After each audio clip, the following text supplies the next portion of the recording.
Everyone, एक बार फिर आपका स्वागत है। जैसा कि आप स्क्रीन बोर्ड पे देख पा रहे होंगे, लगातार विषम संख्याओं को जोड़ना होगा। तो हमें कैसे जोड़ेंगे? ये चीज़ें छोटे बच्चों के लिए और ख़ासकर कॉम्पिटिटिव जितने भी बच्चे हैं उनके लिए, और उन सारे बच्चों के लिए तो और ज़्यादा महत्वपूर्ण है जो कि कॉम्पिटिटिव का एग्ज़ाम्स देते हैं एज़ फॉर +2 के बाद वाले कॉम्पिटिशन्स। कहना चाह ये रहा है कि लगातार विषम संख्याओं का अगर जोड़ना हो तो फिर कैसे जोड़िएगा? ऐसे 1 + 3 = 4 + 5 9 + 7 16 इस तरीके से जोड़ेंगे तो बहुत लंबा टाइम मिलेगा, और एग्जाम हॉल के अंदर इतना टाइम हमारे पास बचता नहीं है। विदाउट ट्रिक अगर हम इसको बनाना चाहें तो बहुत ज़्यादा टाइम के लिए होगा, जो कि हमारे बस की नहीं है। तो क्यों ना हम इसके कंसेप्ट की बात करते हैं और डायरेक्टली सीखते हैं कि कितना जल्दी हम इसको बना पाए। लगातार विषम संख्याओं का मतलब ये होता है कि जैसे सबसे पहले तो बात ये क्लियर कर ले कि विषम संख्या होता है क्या है। विषम संख्या वो होता है जिनको हम 2 से डिवाइड नहीं कर पाते हैं या पूर्णतः डिवाइड नहीं कर पाते हैं, ठीक है। तो इसको हम लोग विषम संख्या कहते हैं। अब आप स्पष्ट तरीके से यहाँ पे देख पा रहे हैं कि 1 है, 3 है, 5 है, ऐसे करते करते करते करते 20 पद तक है, ठीक है ना। जैसे 1 2 3 4 5 6 पद यहाँ पर दिख रहा है, और ऐसे जाएंगे ना लगातार, तो इसके बाद 13 आएगा, 15 आएगा, ऐसे करते करते करते कहाँ तक जा रहे हैं? 20 पद तक जा रहा है, ना कि 20 डिजिट तक जा रहा है, ठीक है।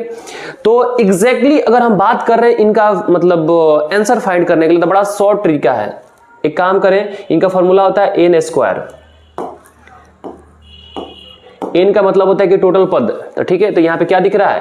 तो 20 दिख रहा है। तो 20 का स्क्वायर कितना हो जाएगा जी? तो 20 का स्क्वायर हो जाएगा 400। That's all. लगातार अगर विषम संख्याओं को जोड़ेंगे 20 पद तक, तो उसकी जो योग होगी वो कितनी होगी? 400। ये क्या बन जाएगा? हमारा आंसर। बड़ा सिंपल वे में आप समझिए इसको, ठीक है। उसी प्रकार आपको यहाँ पे दूसरा क्वेश्चन एक और दिया हुआ है, और आपसे थोड़ा सा जजमेंट करना चाह रहा है कि इसका आंसर कितना होना चाहिए। तो कह रहा है कि मतलब इसका कितना पद होना चाहिए, तो पद की संख्या कितनी है? 30 है। तो 30 का क्या कर देंगे? स्क्वायर कर देंगे। 30 का स्क्वायर कर देंगे तो कितना हो जाएगा? 900।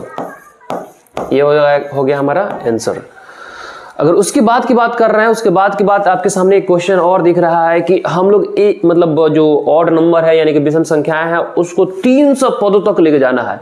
इतना लंबा कैलकुलेशन तो आपके कैलकुलेटर में भी कर पाना बड़ा मुश्किल होगा, क्योंकि उसमें भी 10-15 मिनट लग जाएंगे, और आप तो खोजते रहिए कि कितने ऑड नंबर बनेंगे, मतलब 1 से लेकर 300 पद तक, ठीक है। तो मैंने जो तरीका बताया था कि डायरेक्ट उस संख्या का क्या कर दीजिए? स्क्वायर कर दीजिए। हमारा मिल जाएगा 3 तरीका 9, और 9 पे 4 को 0। That's all.